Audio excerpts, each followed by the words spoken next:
আপনারা শুনছেন কালো রাত 24।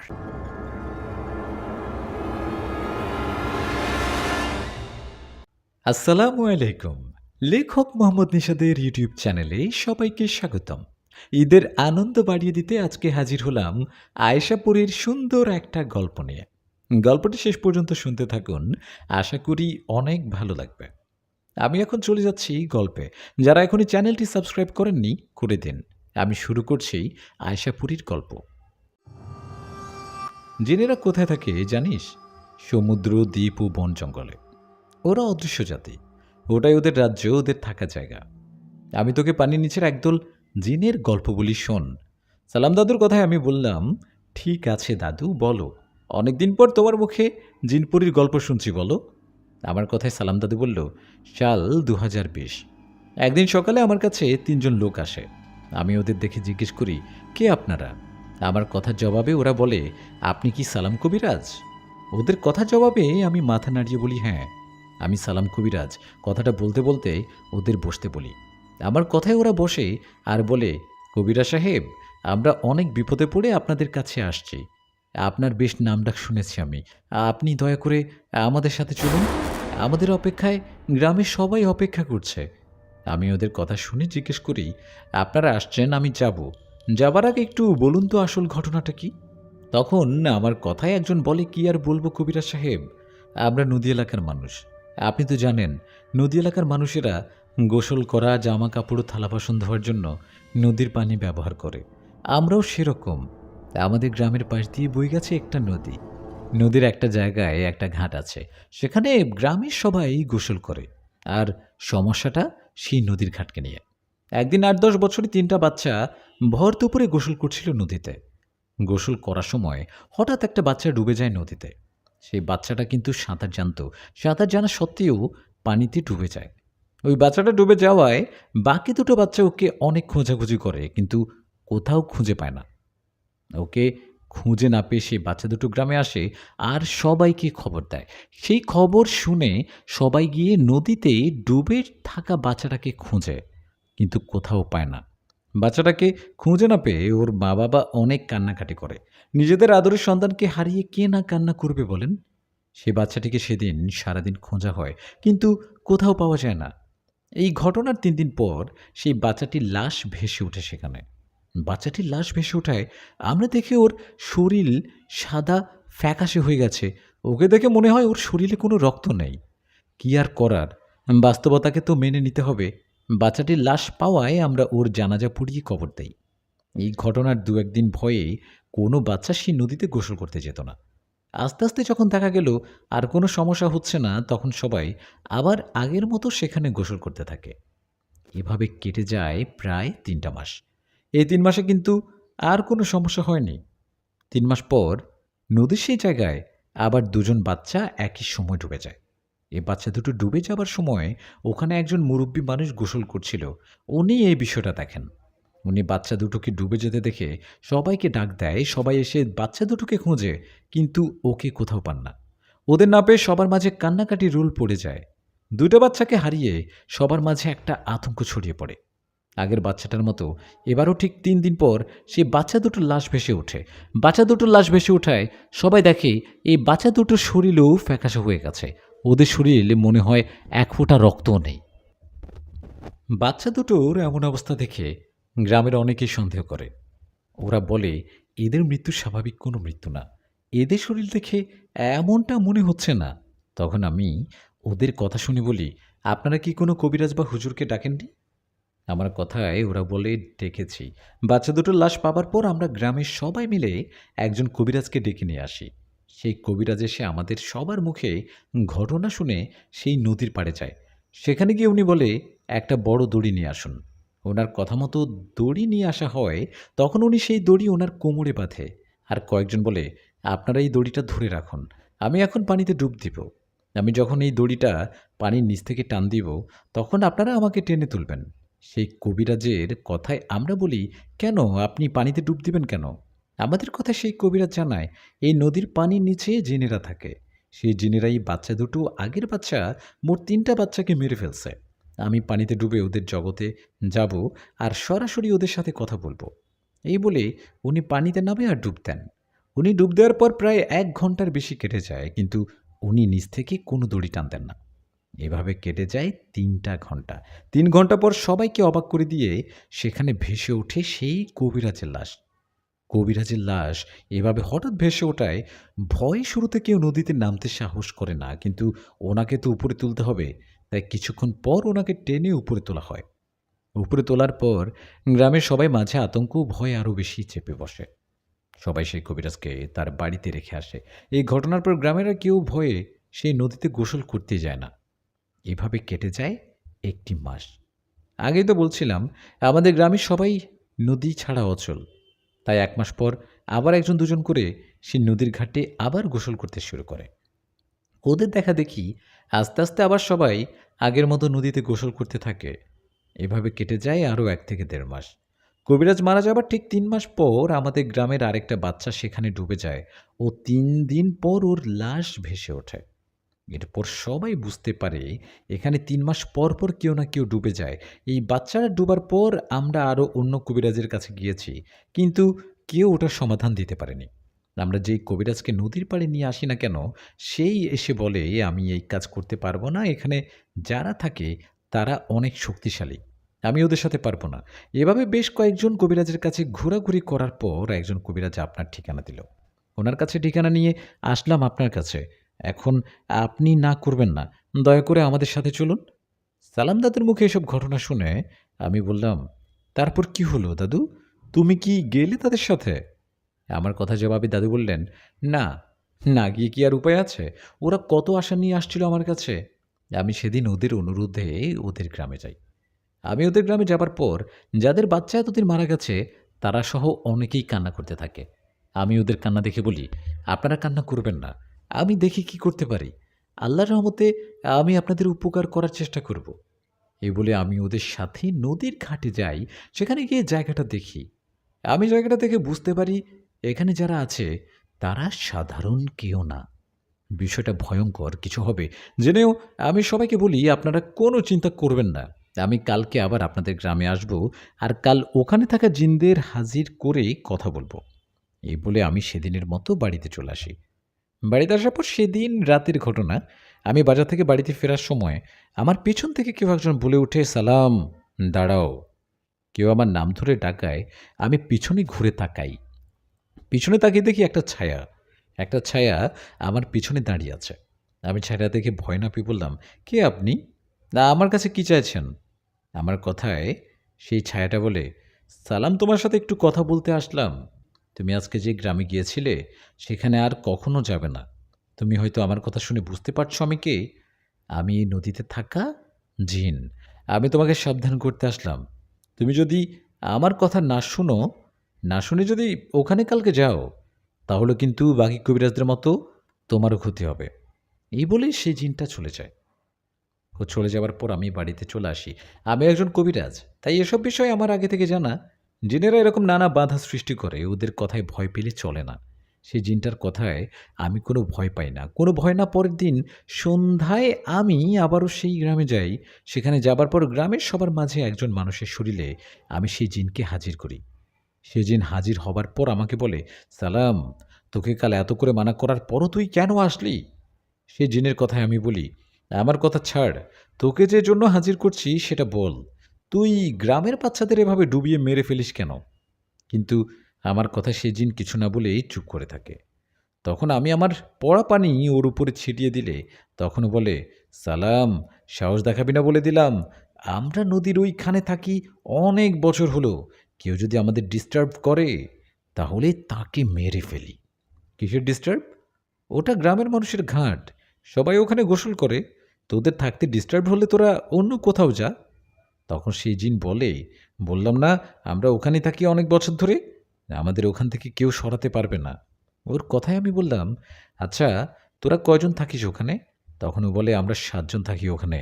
আমরা 7 ভাই, সবারই বয়স 1000 বছরের বেশি।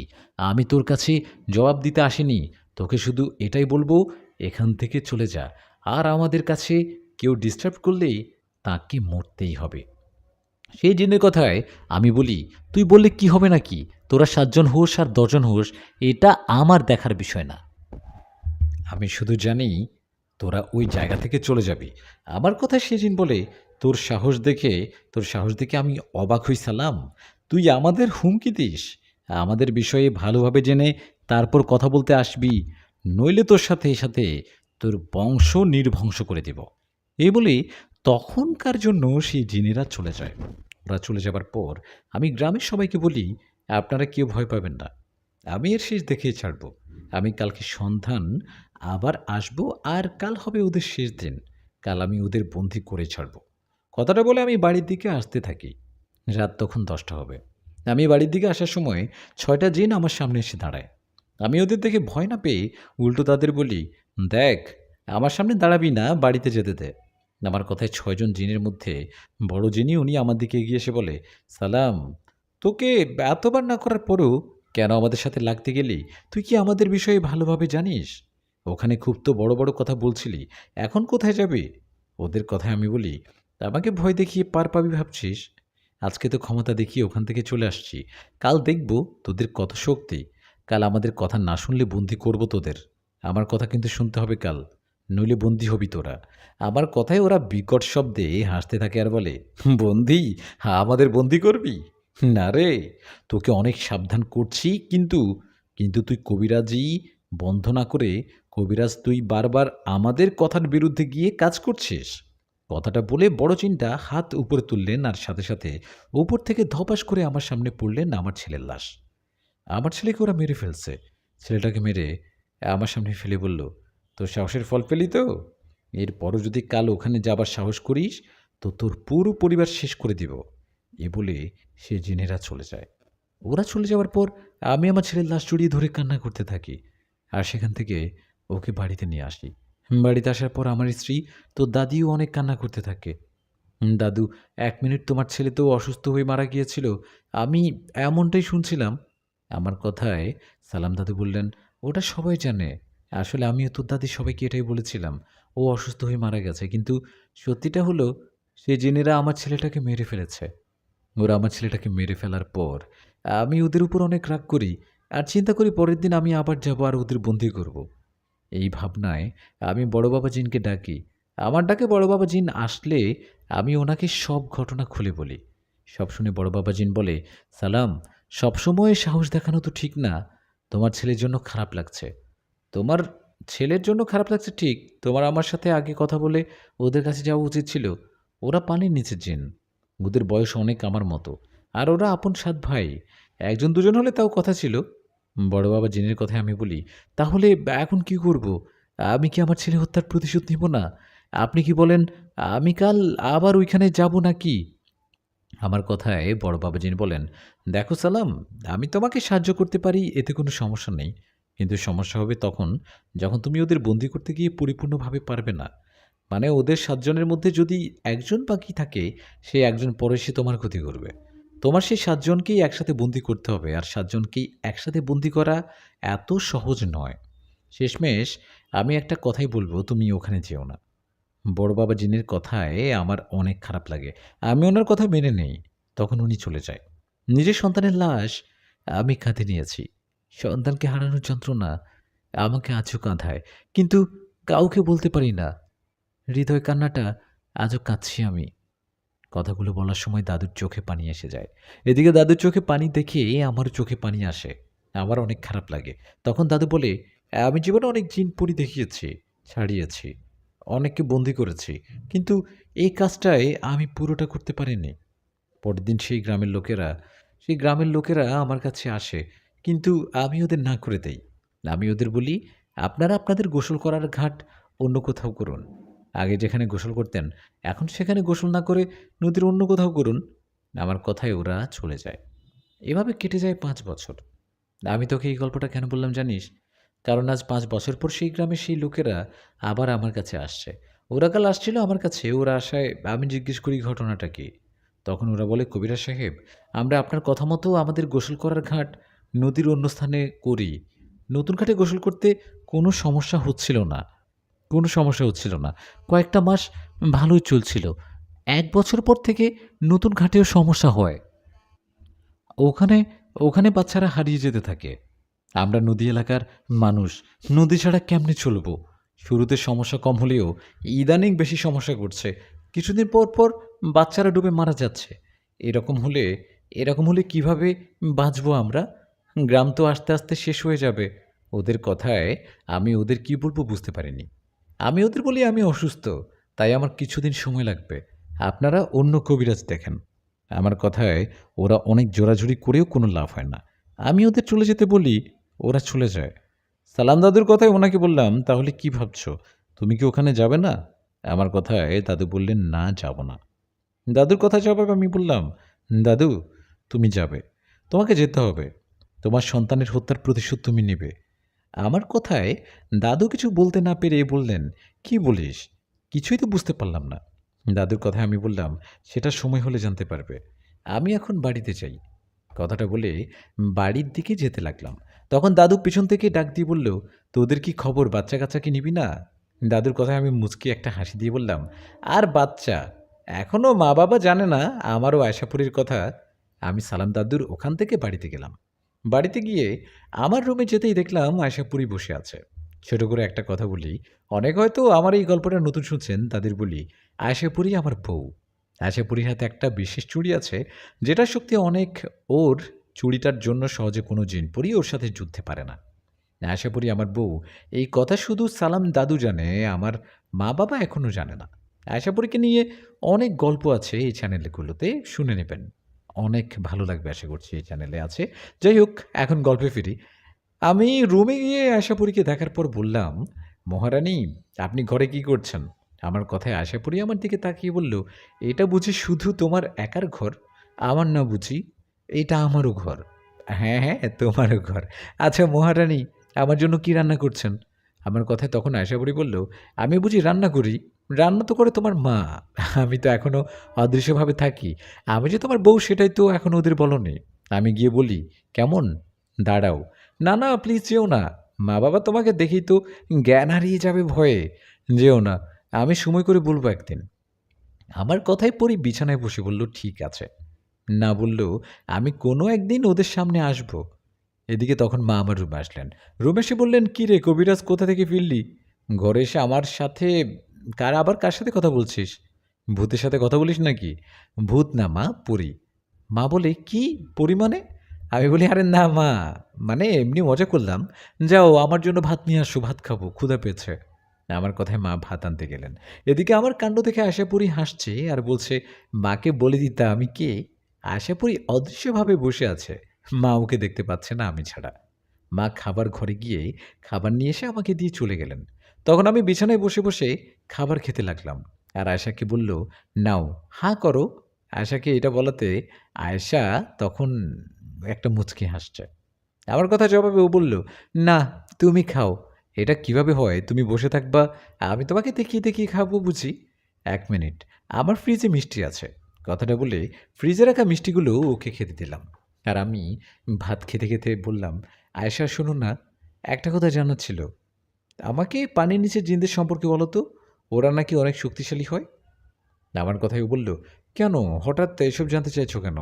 আরে বলো না, আমি আগে ওদের বিষয় শুনি তারপর বলছি সব। আমার কথায় আয়শা বলল, তুমি ওদের বিষয় জানতে চাও তো ঠিক আছে, চলো, তোমাকে শুধু জানাবো না, তোমাকে ওদের জগৎ দেখিয়ে নিয়ে আসবো। মানে কি বললো, ওদের জগৎ মানে? তখন আয়শা বলল, তোমাকে পানির নিচের জিন জগৎ নিয়ে দেখিয়ে আসবো। ওখানে আমার বাবার একজন বন্ধু থাকেন, উনি পানির নিচের জিন। ওনার পেশা, উনি একজন হেকিম জিন, যিনি জিনদের চিকিৎসা করেন। আমি তোমাকে নিয়ে ওনার কাছ থেকে ঘুরে আসবো। এতে ওদের সম্পর্কে জানাও যাবে, দেখাও যাবে। আশাপুরীর কথায় একটু ভয় করলে ওর কথায় আমি রাজি হই। তখনও বলে, দিনের বেলা গেলে তো তোমার মা বাবা তোমাকে খুঁজবে, রাতে যখন শুবে তখন নিয়ে যাবো, কেমন? ওর কথায় রাজি হই বললাম, ঠিক আছে তাই হবে। এ বলে দুজন আরও কিছুক্ষণ গল্প করলাম। এভাবে দিনটা পেরিয়ে রাত হলো। রাত হতে আমি রাতের খাবার খেয়ে দরজা লাগিয়ে শুয়ে পড়লাম। তখন আশাপুরী বলল, তাহলে এখন যাওয়া যাক, কি বলো? আয়শাপুরীর কথায় আমি বললাম, ঠিক আছে চলো। আমার কথায় আয়েশা আমাকে নিয়ে যেতে লাগলেন পানির নিচে জিনরাজ্যে। আমি বুঝতে পারছিলাম ও আমাকে ঝড়ের বেগে নিয়ে যাচ্ছে। আমি চোখ খোলা রাখতে পারছিলাম না। এভাবে কিছুক্ষণ চলার পর হঠাৎ বুঝতে পারি আমি মনে হয় পানির নিচে ডুবে যাচ্ছি। এরকম অবস্থায় আমার একটু ভয় করছিল। তখন আমি আশাপুরীর হাত শক্ত করে চেপে ধরলাম। এভাবে কিছুক্ষণ চলার পর আমি দেখলাম এক অবাক করা দৃশ্য। পানির নিচে এত সুন্দর রাজ্য, এত সুন্দর প্রাসাদ থাকতে পারে, সেটা আমি নিজের চোখে না দেখলে বিশ্বাসই করতে পারতাম না। আয়শাপুরী আমাকে পানির নিচে একটা জিন রাজ্যে নিয়ে গেল। সেখানকার জিনেরা কেমন অদ্ভুত দেখতে! না মানে এর আগেও আমি অন্য জিনদের দেখেছি, কিন্তু এদের মতো কাউকে দেখিনি। আমরা সেখানে যাবার পর আয়শাপুরী একটা প্রাসাদের ভিতরে আমাকে নিয়ে গেল। ওখানে যাওয়ায় আয়েশার বাবার বন্ধু জিন বললেন, আরে মা আয়েশা, কেমন আছো? কয়েক বছর পর আসলে। তোমার মা বাবা মারা যাওয়ার পর আমিও তোমাদের ওদিকে তেমন যাই না। একবার গিয়েছিলাম, গিয়ে শুনলাম তুমি নাকি তোমাদের রাজ্যে থাকো না, মানব সমাজের আশেপাশে থাকো। ওনার কথায় আশা বললেন, হ্যাঁ আমি মানুষদের সমাজে থাকি, শুধু থাকি না, এই যে একে দেখতে পাচ্ছেন যে ও হচ্ছে আমার স্বামী, ওকে আমি বিয়ে করেছি। তুমি মানুষকে বিয়ে করেছ? তোমাদের সর্দার তোমাকে কিছু বলেনি? আয়েশা বললেন, না আমি তো আর আমাদের রাজ্যে যাই না, বলবে কি করে? ও আমার স্বামী, ওর নাম নিষাদ। ও আপনার পানির নিচে জিনদের বিষয়ে জানতে চেয়েছিল। যদিও মানুষদের এই জিন রাজ্যে আসা ঠিক না, তবুও ওর ইচ্ছে করছিল বলে ওকে নিয়ে ঘুরতে আসলাম। এতে কোনো সমস্যা হবে না তো? না মা, সেরকম কোনো সমস্যা হবে না। তুমি তোমার স্বামীকে নিয়ে আমাদের রাজ্যটা ঘুরে দেখাও, কোনো সমস্যা নেই। কিন্তু ও যেন আমাদের রাজ্যের কোনো জিনিস সাথে করে নিয়ে না যায়, আর কোনো গাছের পাতাও ফুল না ছেড়ে। ওনার কথায় আশা বললেন, এসব বলতে হবে না, আমি ওকে সব বুঝিয়ে বলবো। এই বলে আমরা ওনার প্রাসাদে কিছু খাবার খেলাম। খাবার শেষে আয়েশাপুরী আমাকে ওই জিন রাজ্যটা ঘুরে দেখালেন। রাজ্যটা ঘোরার সময় আয়েশা আমাকে বললেন, এখন বলো তো আসল ঘটনা কি? পানির নিচে জিনদের বিষয়ে জিজ্ঞেস করছিলে কেন? ওর কথায় আমি বললাম, বলছি তার আগে বলো, পানির নিচে জিনদের শক্তি কেমন, তুমি কি ওদের সাথে পারবে? আমার কথায় আয়েশা বলল, নিশাদ তুমি তো মানুষ, তাই আমার হাতের এই চুড়ির বিষয় জানো না।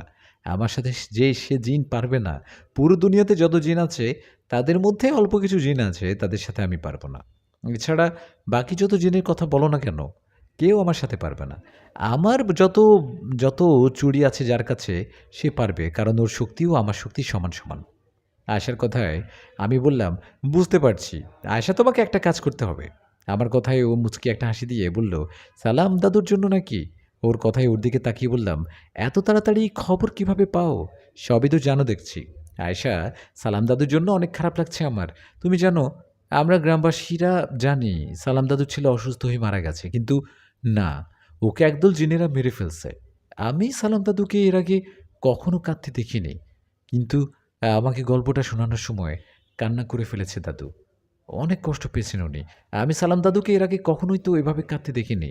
নিজের সন্তানের লাশ দেখেও দাদু ওই জিনদের কিছু করতে পারেনি। আয়েশা, আমি চাই তুমি ওই জিনদের মোকাবেলা করো। না বলিও না, তুমি পারবা আমি জানি। আমার কথায় আয়েশায় কিছু না বলে আমাকে জিন রাজ্য থেকে আমার বাড়ি, আমার ঘরে নিয়ে আসলেন। ঘরে এসে বললেন, আমি তোমার বউ না? আমাকে অনুরোধ করে কেন আদেশ করবা? আমাকে বলো তুমি কি করতে হবে। তুমি যা বলছো তাই হবে। এখনও সকাল হতে একটু দেরি।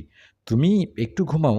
সকাল হলে সালাম দাদুর কাছে যাবা আর বলবা ওই গ্রামে আবার যেতে গিয়ে রিচুয়াল করে ও জিনদের হাজির করতে। বাকিটা বড় বাবা জেনো, আমি দেখে নেব। কথাটা বলে আয়শা অদৃশ্য হয়ে গেল। ও চলে যাবার পর আমি বাকি রাতটুকু ঘুমিয়ে পার করলাম। সকাল হতেই আয়েশার কথা মতো আমি সালাম দাদুর বাড়িতে চলে গেলাম। দাদুর কাছে যাওয়ায় উনি আমাকে দেখে বললেন, কিরে নিষাদ, সকালবেলা আমার বাড়িতে? তোকে আবার জেনে ধরল নাকি? দাদুর এমন মজার কথায় আমি হেসে বললাম, আমাকে জেনে ধরার সাহস পাবে নাকি? জানো না আমি পরিস্বামী? আমি হেসে উঠলাম কথাটা বলে। আমার কথায় দাদু হেসে বলল, আয় আয়, বস, নাস্তা খেতে খেতে কথা বলি। দাদুর কথায় ওনার পাশে বসে খাবার খাচ্ছি। তখন দাদু খেতে খেতে বলল, সকালবেলা আসছি, কিছু বলবি কি? কি হয়েছে, কিছু বলবি? ওনার কথায় আমি মাথা নাড়িয়ে বললাম, হ্যাঁ। তখন দাদু জিজ্ঞেস করলো, বল কি বলবি? দাদুর কথায় আমি মুখের খাবারটা শেষ করে পানি খেয়ে বললাম, দাদু, সময় এসে গেছে প্রতিশোধ নেয়ার। আমার কথায় দাদু কিছু না বুঝে বললেন, মানে কি বলিস, কিসের প্রতিশোধ? ওনার কথায় আমি বললাম, ছেলে হত্যার প্রতিশোধ। তুমি আজকে সন্ধ্যায় ওই গ্রামে যাবে আর রিচুয়াল করে ওই জিনদের হাজির করবে, কথা বলবে, ওরা বেশি বাড়াবাড়ি করলে বন্দি করবে। আমার কথায় দাদু কিছু বলতে যাবে, তখন আমি বললাম, চিন্তা করো না, এসব আমি বলছি না, আয়শাপুরী বলছে। তুমি বড় বাবা জিনকে ডাকো আর সন্ধে থাকতে বলো, উনিও আয়শাপুরী তোমার সাথে থাকবে, চিন্তা করো না। আল্লাহর রহমতে তুমি আজ ওদের পরাজিত করতে পারবে। আমার কথায় দাদু একটু সাহস পেয়ে বললেন, ঠিক আছে, সন্ধ্যায় আসিস আমার কাছে, একসাথে যাব। দাদুর কথায় রাজি হয়ে চলে গেলাম বাড়িতে। সেদিন সন্ধ্যাবেলা আবার দাদুর কথা মতো ওনার কাছে আসায় উনি বললেন, চল। এ বলে দুজন হাঁটতে হাঁটতে ওই গ্রামের দিকে রওনা করলাম। তখন আমি দাদুকে জিজ্ঞেস করলাম, বড় বাবা জিনকে বলছো? আমার কথা জবাবে দাদু বললেন, হ্যাঁ। এভাবে গল্প করতে করতে আমরা পৌঁছে গেলাম সেই গ্রামে। সেখানে যাওয়ায় গ্রামের সবাই দাদুর কাছে আসলেন। তখন দাদু বললেন, আপনারা আমাকে একটু জায়গা দিন, আমি ওই জিনদের হাজির করব। দাদুর কথা মতো সবাই দাদুকে একটু জায়গা করে দিলেন। তখন দাদু একজনের শরীরে সেই জিনদের আবার হাজির করলেন। সেই জিনগুলো হাজির হয়ে বললেন, সালাম, তোর এত বড় সাহস, আবারও আসছিস? তোর কি আগের কথা মনে নেই? মনে নেই তোর ছেলের কথা? সে জিনদের কথায় দাদু বললেন, আপনাদের অত্যাচারে আমি গ্রামের লোকদের বলছি তাদের গোসল করার ঘাট নদীর অন্যদিকে করতে। ওরা তাই করছিল। এখন আপনারা নতুন ঘাটের মধ্যে সমস্যা করছেন কেন? কেন গ্রামের বাচ্চাদের মেরে ফেলেন? দাদুর কথায় ওরা বলল, আমাদের যা ভালো মনে হবে আমরা করব। এর জন্য তোর কাছে জবাব দিব কেন? এখান থেকে চলে যা, নইলে আজকে হবে তোর শেষ দিন। ওদের কথায় দাদু রেগে গিয়ে গ্রামের সবাইকে বললেন, আপনারা সবাই ঘরে চলে যান, একটা মানুষও থাকবেন না এখানে। দাদুর কথায় সবাই চলে গেলেন ঘরে। তখন দাদু বললেন, সাহস থাকলে সশরীরে সামনে আয়। দাদুর এমন কথায় সেই ৭ জন জিন তাদের ভয়ানক বিশাল শরীর নিয়ে সেখানে হাজির হলেন। তখনই দাদুর কাছে আসলেন বড় বাবা জিন ও আয়শাপুরী। বড় বাবা জিন ও আয়শাপুরীকে দেখে সেই খারাপ জিনগুলো বললেন, সালাম, এদের দুজনকে নিয়ে এসে আমাকে আমাকে কি বুঝাতে চাস তুই? আমাকে তুই ভয় দেখাচ্ছিস? আমি দেখ ওদের কি অবস্থা করি। কথাটা বলে সে ৭ জন জিনের মধ্যে যিনি বড়, উনি বড় বাবা জিনের দিকে রেগে এগিয়ে আসতে যাবেন, এমন সময় আশাপুরী সে জিনের বুকের মধ্যে একটা আঘাত করলেন। আর সাথে সাথে ওই জিনটা ব্যথায় চিৎকার দিয়ে পড়ে গেল মাটিতে। সে জিনটা মাটিতে পড়ে যাবার সাথে সাথে আরেকটা জিন আয়েশার দিকে এগিয়ে আসায় এটাকেও আয়েশা আঘাত করে আহত করলেন। দুজনকে এভাবে আঘাত করার পর বাকি ৫ জন ভয়ে থতমত খেয়ে বললেন, আয়শাপুরী দাঁড়াও, ওকে আমরা হার মেনে নিচ্ছি। আমরা আজকের পর আর গ্রামের কোনো বাচ্চাকে মেরে ফেলবো না, কারো কোনো সমস্যা করব না। আমাদের এবারের মতো মাফ করে দাও। ওদের কথায় আয়শাপুরী বড় বাবা জিনের দিকে তাকিয়ে ওদের বললেন, আপনারা যেহেতু আমার বয়সে বড় চিন, বড় হয়ে আমার কাছে মাপ চাচ্ছেন, আজ প্রথমবার বলে আপনাদের মাফ করে দিলাম। আজকের পর গ্রামের কারো কোনো ক্ষতি করার চেষ্টা করলে সেদিন আর মাফ পাবেন না। যান, চলে যান। আয়শার কথায় সেই ৭ জন জিনেরা চলে গেল। ওরা চলে যাবার পর আয়শাপুরী ও বড় বাবা জিন অদৃশ্যভাবে রইল। তখন সালাম দাদু সবাইকে ডাকায় সবাই ঘর থেকে বেরিয়ে এসে দাদুকে জিজ্ঞেস করলেন, কবিরাজ সাহেব, কি হলো? আপনি কি সেই জিনদের সাথে কথা বললেন? আমরা তো আপনার কথা মতো ঘরে ছিলাম, জানি না এখানে কি হলো, আপনি বলুন আমাদের। তখন দাদু বললেন, আমার যা করার আমি করছি। ওই জিনেরা আমার কাছে মাপ চেয়ে চলে গেছে। ওরা বলছে আজকের পর গ্রামের আর কোনো বাচ্চাকে মারবে না, গ্রামের কারো কোনো ক্ষতি করবে না। আপনারা এখন থেকে নদীতে গোসলও আপনাদের যা যা কাজ সবই করবেন। এরপরও যদি কোনো ক্ষতি হয় আমাকে জানাবেন, সেদিন ওদের আর রক্ষা হবে না। দাদুর কথায় সবার মুখে হাসি ফুটে সবাই অনেক খুশি হয়। সবাই খুশি হওয়ায় দাদু বলেন, এবার তাহলে আমরা চলে যাই। এই বলে দাদু ও আমি রওনা করি বাড়ির দিকে। আমরা বাড়ির দিকে যাবার সময় আমি দাদুকে বলি, দাদু, ওই জিনেরা চলে যাওয়ায় গ্রামের সবাই তো অনেক খুশি হয়েছে, কিন্তু তুমি মনে হয় খুশি হতে পারোনি, তাই না? কারণ আশাপুরী ওদের বন্দি না করে মাফ করে দিয়েছে তাই। আমার কথায় দাদু বলল, নিষাদ, জিনদের বিষয়ে আমার থেকে আশাপুরী বেশি জানে ও বুঝে। ও যেটা করেছে এটাতে আমি খুশি। ওরা গ্রামের আর কারো কোনো ক্ষতি না করুক, এটাই চাই। এমন সময় আয়েশাপুরী আমাদের কাছে আসলেন আর আমাদের সাথে হাঁটতে হাঁটতে দাদুকে বললেন, দাদু, তোমার নাতিকে বলো না আমার কথা যেন ওর বাড়িতে বলে দেয়। আমার সব সময় লুকিয়ে লুকিয়ে ওর সাথে দেখা করতে ভালো লাগে না। আমি ওর মা বাবার সামনে দৃশ্যমান হয়ে থাকতে চাই। আয়েশার কথায় দাদু বললেন, হ্যাঁ, বলবে বলবে, সামনে কোনো এক সময়ের মধ্যে বলবে। ও যদি না বলে তাহলে আমি ওর মা বাবাকে তোমাদের বিষয় বলবো। দাদুর কথায় আয়েশা মুচকি একটা হাসি দিয়ে বলল, ঠিক আছে, তাই যেন হয়। এই বলতে বলতে সালাম দাদু তার বাড়ির কাছে চলে আসলেন। তখন দাদু আমাকে বলল, আমি তো বাড়িতে চলে আসলাম, যাও তোমরা এখানে এখন থেকো না, আর বাড়িতে চলে যাও এখান থেকে। দাদুর কথায় আমি বললাম, ঠিক আছে দাদু, যাও তাহলে, আমি বাড়িতে যাই। কথাটা বলে বাড়ির দিকে যেতে লাগলাম। তখন আয়শাপুরীকে বললাম, তুমি এটা কি করলা? তখন ওই জিনদের যেতে দিলা কেন? ওরা সালাম দাদুর ছেলেকে মেরেছে, আজকে ওদের বন্দি করতা। আমার কথায় আয়শা বললেন, দেখো নিষাদ, কেউ যদি ভুল করে প্রথমবার মাপ চায় তাকে মাফ করে দেওয়া উচিত। সে যেন ভালো পথে ফিরে আসে। প্রথমবার মাফ করার পর যদি ভালো না হয় তাহলে পরের বার তাকে শাস্তি দেওয়া উচিত। আমি যদি ওদের প্রথমবারই বন্দি করতাম তাহলে ওদের জিন সর্দারের কাছে আমার জবাবদিহি করতে হতো। ওর কথায় আমি বুঝতে পেরে বললাম, ও এই ব্যাপার, তাহলে ঠিকই করেছ, কিন্তু এরপর কখনো ভুল করলে তখন ওদের ছাড়বা না। আমার কথায় আয়েশা মাথা নাড়িয়ে বলল, ঠিক আছে। এদিকে তখন বাড়ির কাছে চলে আসায় আয়েশা অদৃশ্য হয়ে গেল। তখন আমি বাড়িতে ঢুকায় মা বলল, নিশাদ, এ আমি কি দেখলাম? তুই যখন হেঁটে আসছিলি তোর কাছাকাছি কেউ ছিল, একটা সাদা ছায়ার মতো কিছু দেখলাম। মায়ের কথায় আমি চমকে উঠলাম। মা মনে হয় আশাপুরীকে দেখেছে, কিন্তু মাকে বুঝতে না দিয়ে আমি বললাম, তাই নাকি? কই, আমি তো জানি না। বাবা রে, কোন জিন পরি হবে হয়তো। আমার কথায় মা বলল, এভাবে ঘরে ঢুকিস না, গোসল করে তারপরে যা। এই এলো, হলো, যা, রাত্রিবেলা গোসল। কি আর করার, মায়ের কথায় বাইরে তো আর যেতে পারবো না, তাই গোসল করে ঘরে ঢুকলাম। আমি ঘরে যাওয়ায় দেখলাম আয়েশা আমাকে দেখে হাসছে আর বলছে, কেমন লাগে রাত্রিবেলা গোসল করতে? ওর কথায় আমি বললাম, সব তোমার জন্য হলো, তুমি সবসময় অদৃশ্যভাবে থাকতা। ভাগ্য ভালো মা তোমাকে পুরোপুরি দেখেনি, ছায়ার মতো দেখছে। আমার কথার উত্তর না দিয়ে আয়েশা চলে গেলেন, কারণ মা খাবার নিয়ে আসছে আমার ঘরে। খাবার নিয়ে আসায় আমি খেয়ে ঘুমিয়ে পড়ি। এভাবে আয়েশাও আমার ভালোই দিন কাটছিল। এভাবে কেটে যায় 3টা মাস। 3 মাস পর একদিন সালাম দাদু একজনকে দিয়ে খবর পাঠায় আমার কাছে, আমি যেন ওনার সাথে দেখা করি। দাদু আমাকে ডাকায়, আমি সেদিন সন্ধ্যায় ওনার বাড়িতে যাই। আমি গিয়ে দাদুকে বলি, দাদু, খবর পাঠিয়েছিলে, জরুরি কিছু বলবে নাকি? তখন দাদু বলল, 3-4 দিন ধরে আমার বাড়িতে আসছিস না, কারণ কি, অসুস্থ নাকি? না দাদু, অসুস্থ না, আসলে নানা বাড়িতে গিয়েছিলাম, মা জোরাজুরি করে নিয়ে গেছে। তুমি বলো আমাকে ডাকার কারণ কি? তখন দাদু বলল, নিষাদ, তোর মনে আছে ওই 7জন জিনের কথা? ওরা তো আবার নতুন করে ঝামেলা শুরু করছে। আজ সকালে ওই গ্রামের সবাই আমার কাছে আসছিল, এসে বলছে, গতকাল ওই গ্রামে একজন না, 2জন একসাথে 3টা বাচ্চা পানিতে ডুবে গেছে, এখনও ওদের লাশ খুঁজে পায়নি। ওদের কথায় আমি জিজ্ঞেস করি, কিভাবে হলো? তখন ওরা জানায়, এবারকার ঘটনাটা অন্যরকম ছিল। গ্রামের অনেকের সাথে বাচ্চারা নদীর অল্প পানিতে মাছ ধরছিল, তখন 3টা বাচ্চা হঠাৎ পানিতে ডুবে যায়। ওদের দেখে মনে হয়েছিল নিচ থেকে ওদের পা ধরে কেউ টেনে নিয়ে গেছে।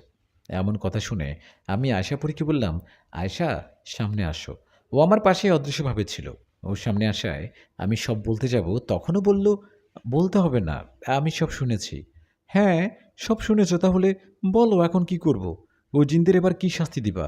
আমার কথায় আশাপুরী বলল, ওদের শাস্তি তো হবে, কিন্তু তার আগে খুঁজে বের করতে হবে ওদের আসল কারণ কি। ওরা এমনি এমনি ওই বাচ্চাদের মারেননি, এর পিছনে নিশ্চয়ই কোনো কারণ আছে। কোনো তথ্য সংগ্রহকারী জিন হলে ভালো হতো, ওদের বিষয়ে গভীরভাবে জেনে আসতো। তথ্য সংগ্রহকারী জিনের কথা বলতেই আমার মনে হলো সাজ্জাদ জিনের দাদুর কথা।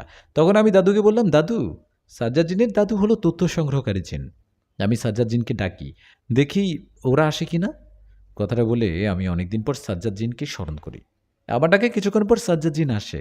ও এসে আমাকে ও দাদুকে সালাম দিয়ে বলে, কি খবর নিষাদ, আজ এতদিন পর আমাকে স্মরণ করলা? কোনো সমস্যা হয়েছে কি? ওনার কথায় আমি ওনার পরিবারের ভালো মন্দ জিজ্ঞেস করলাম, করে ওনাকে ওই 7জন জিনের বিষয়ে সব খুলে বললাম। সব শুনে সাজ্জাদ জিন বললেন, বিষয়টা গুরুত্বপূর্ণ মনে হচ্ছে। ঠিক আছে, আমি দাদুর কাছে গিয়ে জেনে কাল তোমাদের সব বলবো। কথাটা বলে চলে গেলেন সাজ্জাদ জিন। আর কথা মতো পরের দিন এসে আমাদের যা বললেন সেটা শুনে আমরা সবাই বেশ অবাকই হলাম। সাজ্জাদ বলল, আমি তোমার দাদুকে সব বলার পর দাদু খোঁজ নিয়ে জানতে পারে ওরা 7জন সাধক প্রকৃতির জিন।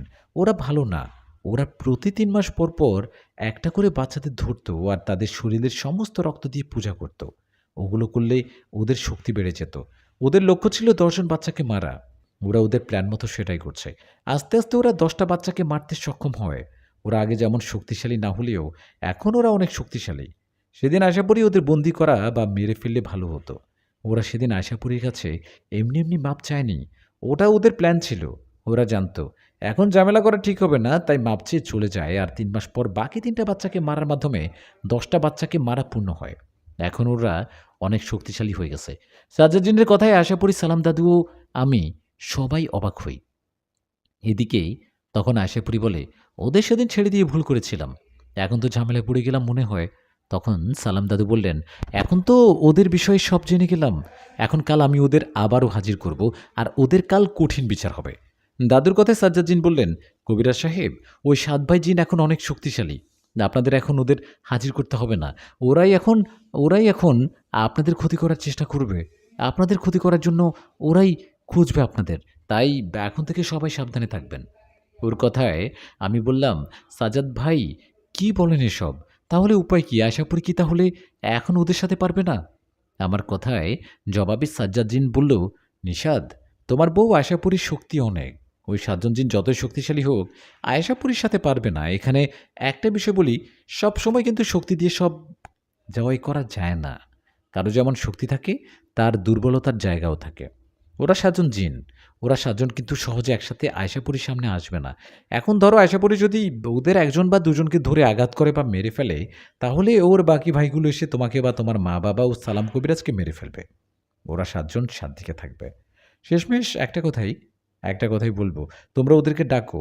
ওরা যতজন আসুক ওদের সাথে কথা বলো, কেউ যেন কারো ক্ষতি না করে। আমি এখন চলে যাচ্ছি। আমার সাহায্য লাগলে স্মরণ করবে। কথাটা বলে চলে গেল সাজ্জাদ চেন। ওর চলে যাওয়ার পর আমি আশাকে বললাম, দেখলা, তুমি না বলছিলা ওদের ভালো হবার একটা সুযোগ দেওয়া দরকার? এখন হলো তো ভালো। আমার কথায় আশা বলল, আমার সুযোগ দেওয়ার দিয়েছি, কিন্তু ওরা আমার সুযোগ কাজে লাগাতে পারেনি। এটা ওদের ব্যর্থতা। এখন আর ওদের কোনো ক্ষমা হবে না।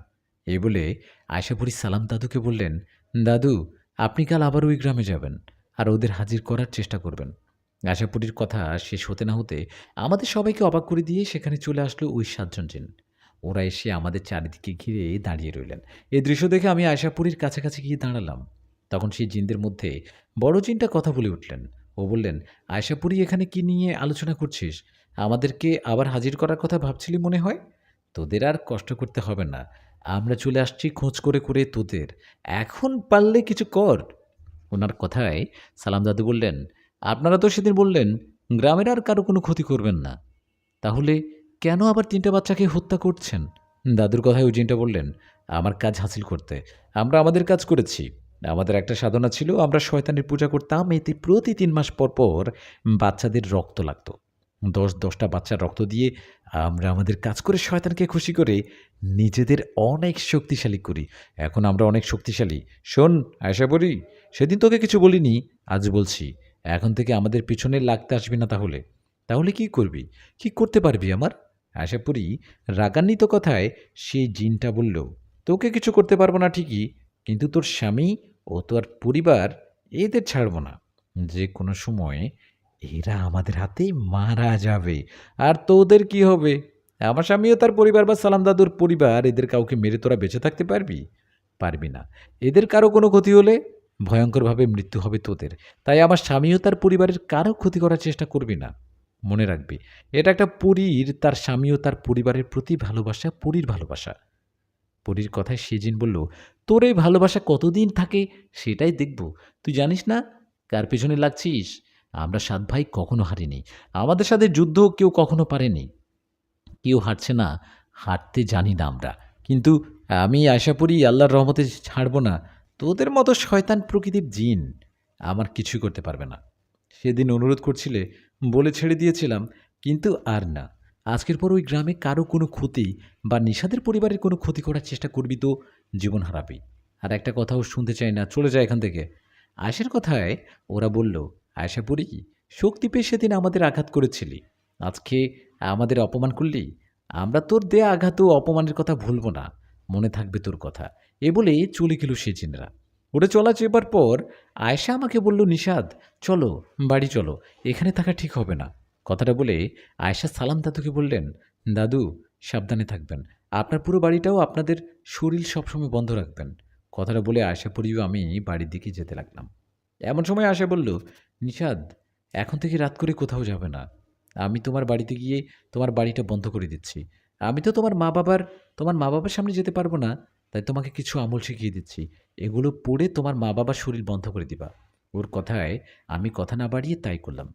বাড়িতে গিয়ে মা বাবাকে বুঝতে না দিয়ে দোয়া পড়ে ওদের শরীরে ফু দিয়ে খাবার খেয়ে ঘরে চলে গেলাম। ঘরে গিয়ে শুয়ে আছি। এমন সময় আশা বলল, কি ভাবছো? ওর কথার জবাবে আমি বললাম, একটা কঠিন সিদ্ধান্ত নিলাম। যা হবার হবে। কালকে আমি মা বাবাকে তোমার কথা বলবো। জানি না মা বাবা তোমাকে মেনে নেবে কি, তবুও আমি তোমার কথা বলবই। আমি আমি আর এসব ঝামেলা চাই না। তোমাকে আমি কোনো ঝামেলায় আর রেখে যেতে চাই না। কোনোভাবেই ঝামেলায় জড়াতে দিব না। তুমি আমার বউ, নরমালি আমার কাছে থাকবা। আমার কথায় আয়েশা খুশি হয়ে বলল, সত্যি? তোমার মা আমাকে আমার কথা বলবে বাবা মাকে? হ্যাঁ, আয়েশা, কাল বলবো। এই বলে আমি ঘুমিয়ে পড়লাম। পরের দিন সকালে কথা মতো আমি মা বাবাকে বললাম, মা, আসলে একটা কথা বলার ছিল। জানি না কথাটা তোমরা কিভাবে নিবা, জানি না মেনে নিবা কিনা, কিন্তু আমার মনে হয় আর লুকোচুরি করা ঠিক হবে না। আমার কথায় মা বাবা আমার দিকে তাকিয়ে বললেন, কি বলবি বল, ভয় পাচ্ছিস কেন?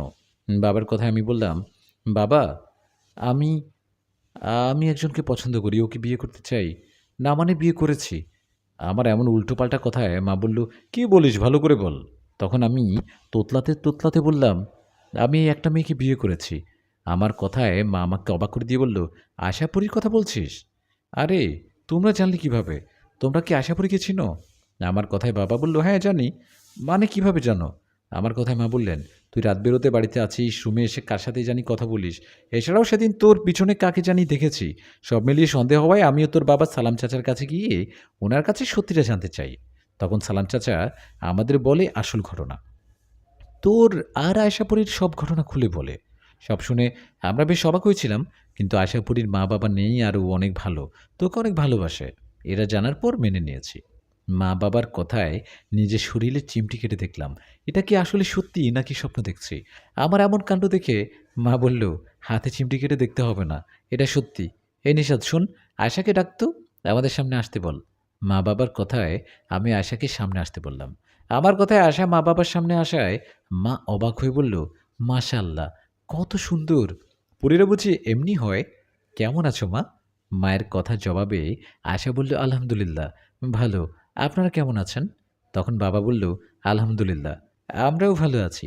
তোমরা একে অপরকে বিয়ে করেছো, এটা আমাদের আরও আগে বলতে পারতে। যদিও বিষয়টা সহজে মেনে নেওয়ার মতো না, তবুও মেনে নিতে হচ্ছে। তুমি তো আমার ছেলের বউ। এখন কথা হচ্ছে, এটা তো আশপাশের প্রতিবেশীরা একসময় জানতে পারবে। এছাড়াও আমাদের বাড়িতে তো আত্মীয়স্বজনরা আসবে। তখন কি হবে? তুমি কি মানুষরূপে থাকতে পারবে আমাদের সাথে? তখন আশা বুড়ি আমার দিকে তাকিয়ে বলল, হ্যাঁ বাবা, পারবো। আপনারা কাউকে না বললে কেউ বুঝতে পারবে না আমি একটা পরী। আয়শার কথা শুনে বাবা বললেন, ঠিক আছে, তাহলে আমি তোমার ও নিশাদের বিয়ে উপলক্ষে কিছু আত্মীয় স্বজনদের দাওয়াত করে খাওয়াই। নইলে তো সবাই বলবে আমার ছেলের বিয়ে হলো অথচ ওরা কেউ জানলো না। বাবার কথায় আয়েশাপুরী কিছু বলল না। তখন মা বাবাকে বলল, হ্যাঁ, এটা করতে হবে, কিন্তু কখন করবা, কোন দিন করা যায়? মায়ের কথা জবাবে বাবা বললেন, সামনে সোমবার করি। আর তো মাত্র দুদিন তিন দিন, দুদিন তিন দিন বাকি। দু তিন দিন পর ওদের বিয়ের অনুষ্ঠান হবে। মা বাবার কথায় আমিও রাজি হয়ে গেলাম। মা বাবা আমাদের মেনে নেয় আমরা অনেক খুশি। খুশিতে খুশিতে সেদিনটা চলে গেল। সেদিন রাতের ঘটনা। আমি সালাম দাদুর বাড়ির দিকে রওনা করলাম দাদুকে খুশির খবরটা জানাতে। আমার সাথে আয়শাও ছিল। আমিও আশাপুরি দুজনে গল্প করতে করতে দাদুর বাড়ির দিকে যাচ্ছি। আমরা দাদুর বাড়ির দিকে যাওয়ায় এমন সময় সালাম দাদুর সাথে দেখা। দাদুর সাথে দেখা হতেই ওনাকে বললাম, আরে দাদু, কোথায় যাচ্ছ? আমরা তো তোমার কাছে যাচ্ছি। তুমি তো আবার অনেক বড় উপকার করেছ। মা বাবাকে নাকি আমারও আয়শার কথা বলেছ, ওদের বুঝিয়েছ। জানো, মা বাবা আমাদের মেনে নিয়েছে। আর সামনে সোমবার আমাদের বিয়ের অনুষ্ঠান করবে বলেছে। তাই তো তোমাকে দাওয়াত করতে যাচ্ছিলাম। তা তুমি কোথায় যাচ্ছ? আমার কথার জবাবে দাদু বললেন, আমি তো তোদের বাড়িতে যাচ্ছিলাম একটা জরুরি দরকারে। দাদুর কথায় আমি জিজ্ঞেস করলাম, কি দরকার দাদু, তাও এই রাতের বেলা? তখন দাদু বললেন, তোদের সামনে বিপদ হতে পারে। আশা করি ওই সাত ভাই জিনদের শুরুতে আঘাত করাও পরে অপমান করায় ওরা অনেক রেগে আছে। যে কোনো সময় আমারও তোদের উপর আক্রমণ করতে পারে। আমি বড় বাবা জিনের কাছে খবরটা পেলাম। বড় বাবা জিনকে আমি জিজ্ঞেস করলাম, ওদের হাত থেকে বাঁচার উপায় কী? মানে হঠাৎ করে যেন আক্রমণ করতে না পারে, এটার উপায় কী? তখন উনি আমাকে এই সুতাটা পরিয়ে দেন। এই যে দেখ, আমার হাতে বাঁধা। এই সুতাটা নাকি বিশেষ এক ধরনের সুতা। এটা হাতে বা কোমরে বেঁধে রাখলে ওই জিনেরা কাছাকাছি আসতে পারবে না। বড় বাবা আমাকে সুতা দেয়ায় আমি পড়লাম আর ভাবলাম, তোদের দিয়ে আসি। যা, তাই তোদের বাড়ির দিকে যাচ্ছিলাম। তোর সাথে দেখা হয়ে ভালোই হলো। এই নে, সুতাটা ধর, তুই পড়ে নে, আরেকটা আয়েশাকে পড়তে বল। দাদুর কথায় আমি সুতাটা নিয়ে হাতে পড়লাম। ওদিকে আয়েশা তখন বলল, দাদু, আমার প্রয়োজন হবে না, আপনারাই পড়ে থাকুন। তখন দাদু বলল, না না, প্রয়োজন আছে। দুদিন পর তোমাদের বিয়ে, এর মাঝে কোনো ঝামেলা হোক এটা চাই না। তুমি পড়ে নাও। তোমার যে হাতে চুড়ি আছে ওই হাতে পড়ো না, এতে ক্ষতি হতে পারে। অন্য হাতে পড়ো। দাদুর জোড়াজুড়িতে আয়েশা তার হাতে একটা সুতি পড়ালেন। সুতাটা পরেই দিল। তখন দাদু বললেন, আরও 2টা সুতো দিয়ে বললেন, এই নে নিশাদ, এই সুতো দুটো তোর মা বাবাকে পরিয়ে দিস। আমি তাহলে তোদের বাড়িতে আর না যাই, তোরা বাড়িতে যা, কাল দিনের বেলা আসিস। দাদুর কথায় আমি বললাম, ঠিক আছে তুমি যাও। এই বলে আমার বাড়ির দিকে যেতে থাকি। এখন যখন আয়েশা আমাকে বলে এই সময়টাতে, নিশাদ এই সুতাটা পরায় কেমন কেমন জানি লাগছে, তখন আমি বললাম, কেমন লাগে? চিন্তা করো না, ঠিক হয়ে যাবে। এই বলে দুজনে বাড়িতে চলে গেলাম। বাড়িতে যাওয়ার পর দেখলাম সালাম দাদু আমার বাড়িতে মা বাবার সাথে কথা বলছে। দাদুকে দেখে অবাক হয়ে বললাম, আরে দাদু, তুমি না বাড়ি গেলা, আমাদের আগে আবার আসলা কিভাবে? আমার কথায় মা বললেন, এই কি বলিস, সালাম চাচা তো কোথাও যায়নি, উনি তো বেশ কিছুক্ষণ আগে থেকে আমাদের সাথে কথা বলছে। এদিকে তখন সালাম দাদু বলছেন, হ্যাঁ নিশাদ, আমি তো কোথাও যাইনি, কি বলছিস তুই? আমি তো একটা জেনে ধরা রুগী দেখতে গিয়েছিলাম, তো ওখান থেকে বাড়িতে ফিরছিলাম, তোর বাড়ির কাছাকাছি আসতে ভাবলাম একটু কথা বলে যাই। দাদুর কথায় আমার মাথায় যেন আকাশ ভেঙে পড়ল। সালাম দাদু, এখানে তাহলে পথে কার সাথে কথা বলে আসলাম? কে বা সুতাটা পুড়িয়ে দিল? আমার মাথা ঘুরতে থাকে। তখন আমি দাদুকেই বাহিরে নিয়ে সব ঘটনা খুলে বলি। সব শুনে দাদু বলে, সর্বনাশ, ওটা তো আমি ছিলাম না। আমার মনে হয় তোদের সাথে খারাপ কিছু ঘটে গেছে। দেখি দেখি তোদের হাতের সুতাগুলো খুলে ফেলে এখনই। দাদুর কথায় আমি আমার হাতের সুতাটা টান দিয়ে খুলে ফেললাম। কিন্তু আশাপুরি তো তার হাত থেকে ওই সুতাটা খুলতে পারে না। ওটা কিভাবে হলো? আশাপুরি অনেক চেষ্টা করছে। আমরাও অনেক চেষ্টা করছি। সুতাটা ছিঁড়ার, কিন্তু পারছি না। এটা দেখে সালাম দাদু বলে, নিষাদ, টানিস না। ওটা আর খোলা যাবে না। যা সর্বনাশ হবার হয়েছে। আমার মনে হয় এটা ওই জিনদের কোনো চাল ছিল। আমি তো পুরোপুরি জিনকে ডাকি, উনি আসলে সবটা জানতে পারবে। কথাটা বলে দাদু বড় বাবা জিনকে ডাকলেন। দাদুর ডাকে বড় বাবাজি না আসায় সালাম দাদু সব ঘটনা ওনাকে খুলে বললেন। সব শুনে বড় বাবা জিন বললেন, এটা ওই 7 ভাই জিনদের কাজ। ওরা কালো জাদুর মাধ্যমে একটা মায়া সৃষ্টি করে সালামের রূপ নেয়। তাই আশাপুরি অনেক শক্তিশালী হয়েও বুঝতে পারেনি ওটা আসল সালাম না। ওরা যে সুতাটা পরিয়েছে এটা সাধারণ কোনো সুতা না, কোনো সাধারণ সুতা না। আশাপুরি চালিয়েও এখন এটা খুলতে পারবে না। আর এই সুতাটা ওর হাতে থাকার কারণে ওর চুড়ির শক্তি থাকবে না। মানে যতক্ষণ আশাপুরীর হাতে সুতাটা বাঁধা থাকবে, ওই চুড়ি কোনো কাজ করবে না। ওরা আশাপুরীর শক্তি কমাতে এই বুদ্ধি করেছে। বড় বাবা জিনের কথায় আশাপুরী থতমত হয়ে দাঁড়িয়ে রইলেন।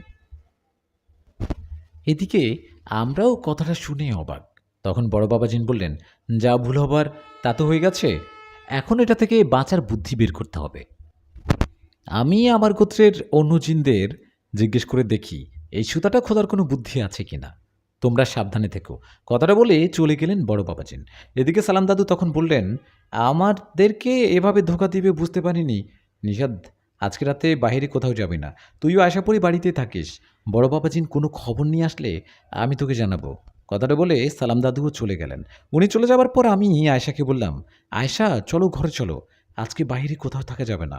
আমার কথায় আয়েশা বলল, না নিষাদ, তুমি ঘরে যাও, আমাকে আমার হাতে সুতাটা খোলার রাস্তা দেখতে হবে। এই সুতাটা খুলতে না পারলে আমার চুরির শক্তি কোনো কাজ করবে না, আর তখন সেই জিনেরা এসে আমারও তোমার উপর আক্রমণ করতে পারে। কিন্তু আয়েশা, বড় বাবা কিন্তু বলল, কোনো উপায় দেখবেন, তুমি দয়া করে বাইরে যেও না, আসো ঘরে আসো। তুমি কোনো চিন্তা করো না নিষাদ, তুমি ঘরে যাও, আমি একটু আসছি। কথাটা বলে আশাপুরি চলে গেলেন। ও চলে যাওয়ার পর আমি চিন্তায় ঘরে গেলাম। ঘরে যাওয়ায় মা বাবা বললেন, নিষাদ, বাইরে দাঁড়িয়ে সালাম চাচার সাথে কি কথা বলছিলি?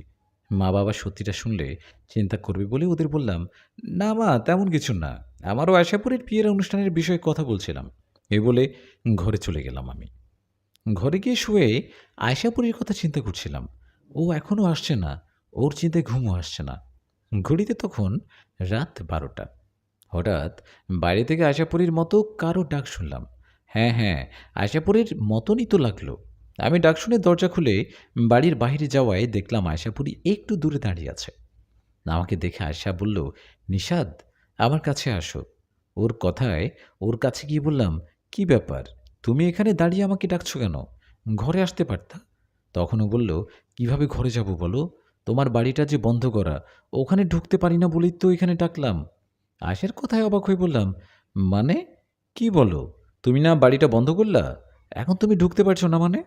আমার কথায় ও বলল, আমি তো বন্ধ করিনি, কারণ আমি আশাপুরি না। কথাটা বলেই আমার সামনে আশাপুরি এক ভয়ঙ্কর ডাইনির রূপে রূপান্তরিত হলেন। ওর চেহারা এতটাই ভয়ঙ্কর ছিল যে আমি দেখে ভয়ে সেখানেই জ্ঞান হারিয়ে ফেলি।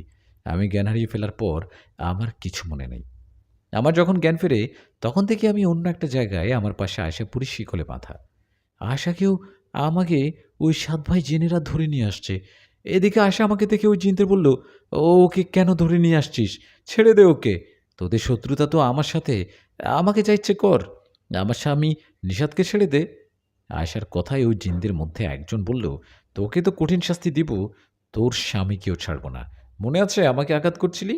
আমার অপমান করে আবার অপমান করে তাড়িয়েও দিয়েছিলি। আমরা ৭ ভাই এমন শক্তিশালী জিন যে ভয়ে অন্যান্য জিনেরা আমাদের সাথে ঝগড়া তো দূরের কথা, ভয়ে আমাদের সাথে কথা বলে না। তোর চুরির শক্তির জন্য তোর চুরির শক্তির জন্য আমরা ৭ জন হয়েও তোর সাথে পারি না। আমরা বুঝতে পারছিলাম তোর সাথে শক্তিতে পারবো না যতক্ষণ তোর হাতে ওই চুড়ি থাকবে। তাই বুদ্ধি করে তোর হাতে ওই চুড়ি বেঁধে দেই। আমরা কালো জাদুর মাধ্যমে এই কাজটা করি। ওটা এমন একটা সুতা যেটা তুই চাইলেও খুলতে পারবি না। ওটা তোর হাতে থাকলে তুই শক্তিও দেখাতে পারবি না। এখন তুই আমাদের হাতে বন্দী। তোকে এখন থেকে তিলে তিলে মারবো। তোকে মারার আগে অন্যরকম একটা কষ্ট দিতে চাই।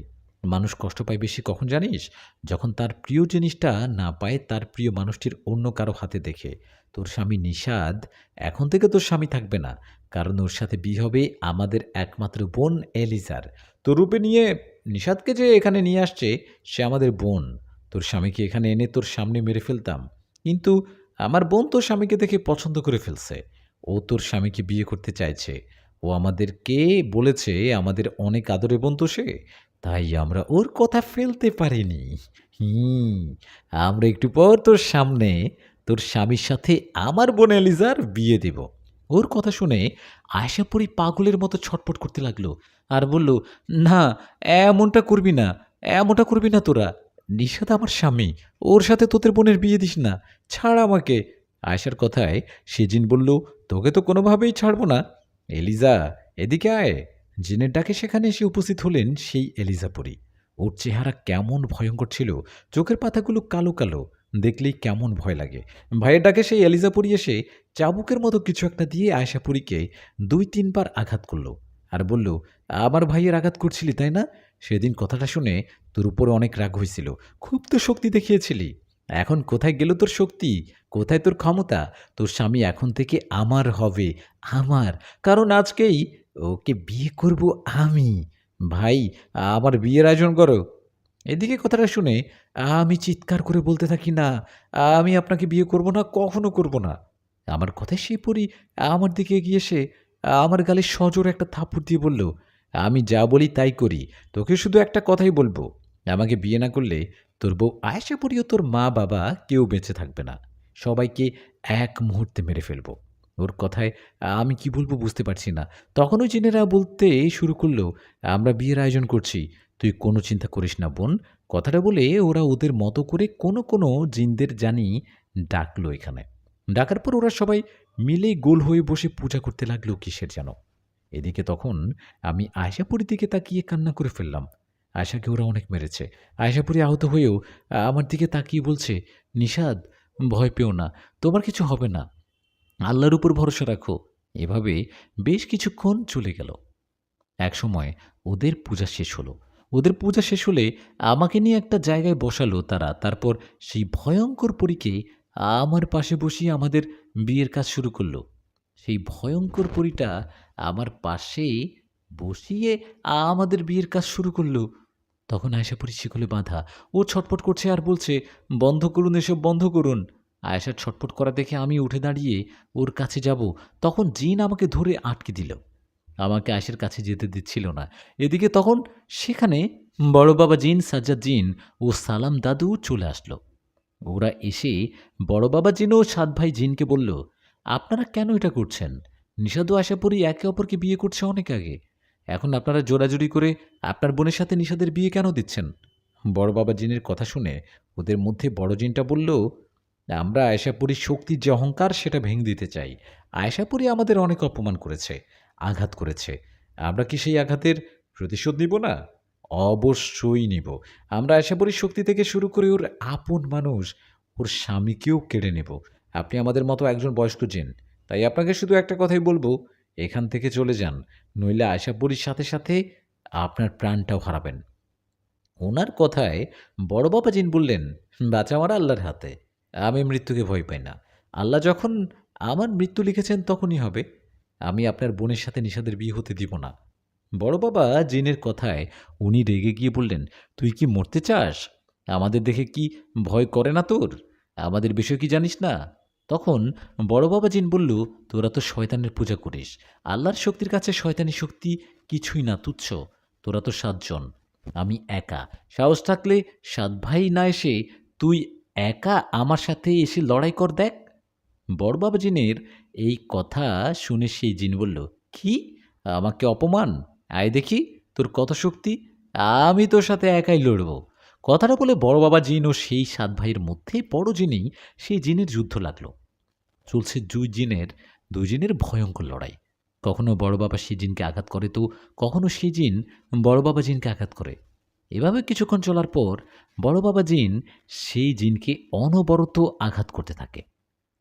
বড় বাবা সেই জিনকে আঘাত করে যখন অনেক আহত করে ফেললেন, তখন বাকি 6 ভাই জিন তেড়ে আসলেন বড় বাবা জিনের দিকে। আর বড় বাবা জিনকে ধরে আঘাত করতে লাগলেন। বড় বাবা জিনকে আঘাত করতে দেখে সাজ্জাদ জিন এগিয়ে গেলেন, কিন্তু কোনো লাভ হলো না। ওই 6 ভাই জিন বড় বাবা জিনও সাজ্জাদ জিনকে আঘাত করে আহত করে ফেলে রাখল। ওদের এই অবস্থা দেখে আমিও সালাম দাদু পাশাপাশি দাঁড়িয়ে রইলাম।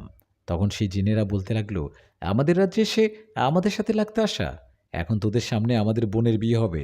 কথাটা বলে আবারও আমাকে ধরে নিয়ে বসালেন আর ওই ভয়ঙ্কর পরীর সাথে আমার বিয়ের কাজ শুরু করলেন। আমার বিয়ে হয়ে যাচ্ছে, কেউ যেন কিছু করতে পারছে না। বড়বাবু সাজ্জাদ্দিন আহত হয়ে পড়ে আছে। আমার বিয়ে হবে দেখে আয়েশাপুরি ছটফট করছে বাঁধন খোলার, কিন্তু খুলতে পারছে না। আমি তখন ওর অবস্থা দেখে বুঝেছিলাম ও আমাকে কতটা ভালোবাসে। পরীর ভালোবাসা বুঝি এমনই হয়।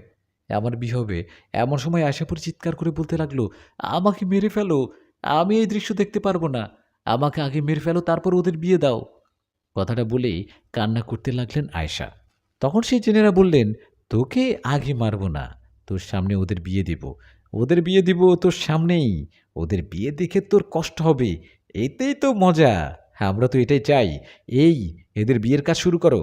তখন আয়েশাপুর চিৎকার দিয়ে বলল, না দাঁড়াও, একটু দাঁড়াও।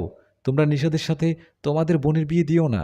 বিনিময়ে আমি আমার সমস্ত শক্তি তোমাদের বোনকে দিয়ে দিব। আমি আমার হাতে চুড়িটা তোমাদের বোনকে দিব। এতে আমার মতো তোমাদের বোন অনেক অনেক শক্তিশালী হবে। আয়েশাপুরীর এই কথাটা শুনে ওই 7 ভাই জিনের মধ্যে বড় জিনটা বললেন, এই দাঁড়াও, ওদের বিয়ে বন্ধ করো। কথাটা বলে সে জিনটা আয়েশাপুরীর কাছে এসে বললেন, কি বললি? কি বললি তুই? তখন আয়েশাপুরী আবারও বলল, নিশাদের সাথে তোদের বোনের বিয়ে দিস না। ও আমার স্বামী, বিনিময়ে আমার শক্তি, আমার এই চুড়িটা তোর বোনকে দিয়ে দিব। তখন তোর বোন হবে আমার মতো শক্তিশালী। আয়েশার কথা সেই জিনটা বলল, সত্যি? সত্যি দিবি? কিন্তু আমরা তো এই চুড়ির বিষয়ে গভীরভাবে কিছু জানি না। কিভাবে এই চুড়িটা আমার বোনকে দিবি? ওর কথার জবাবে আয়েশা বলল, তোমরা আমার হাতে সুতাটা খুলে দাও আর আমাদের কথা দাও আমাদের সবাইকে ছেড়ে দিবা। তাহলে আমি নিজে আমার চুড়িটা খুলে তোমার বোনকে পরিয়ে দিব। তখন সে জিন বলল, না না, এটা তো হবে না। তোর হাতে সুতা আগে খোলা যাবে না। আগে চুড়িটা খুলে আমার বোনকে পরিয়ে দে।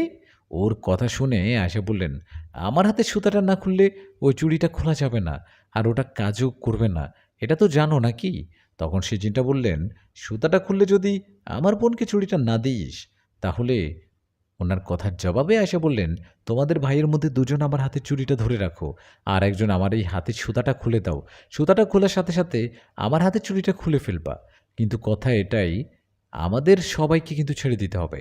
আয়েশাপুরীর ওই কথাটা শুনে সেই জিনেরা একে অপরের দিকে তাকিয়ে রাজি হয়ে যায়। তখন দুজন জিন এসে আয়েশাপুরীর চুড়িটা ধরলেন, আর একজন আয়েশাপুরীর অন্য হাতে থাকা সুতাটা খুলে দিল। সুতাটা খোলার সাথে সাথে বাকি দুজন জিন চুড়িটা ধরে টানতে লাগলো, কিন্তু চুড়ি তো খুলে না। এটা দেখে আয়েশাপুরী বিকট শব্দে হাসতে লাগলো। তখন সেই জিনেরা বলল, এই হাসছিস কেন? আর তোর চুড়িটা খোলা যায় না কেন? দে, আমাদের চুড়িটা দিয়ে দে।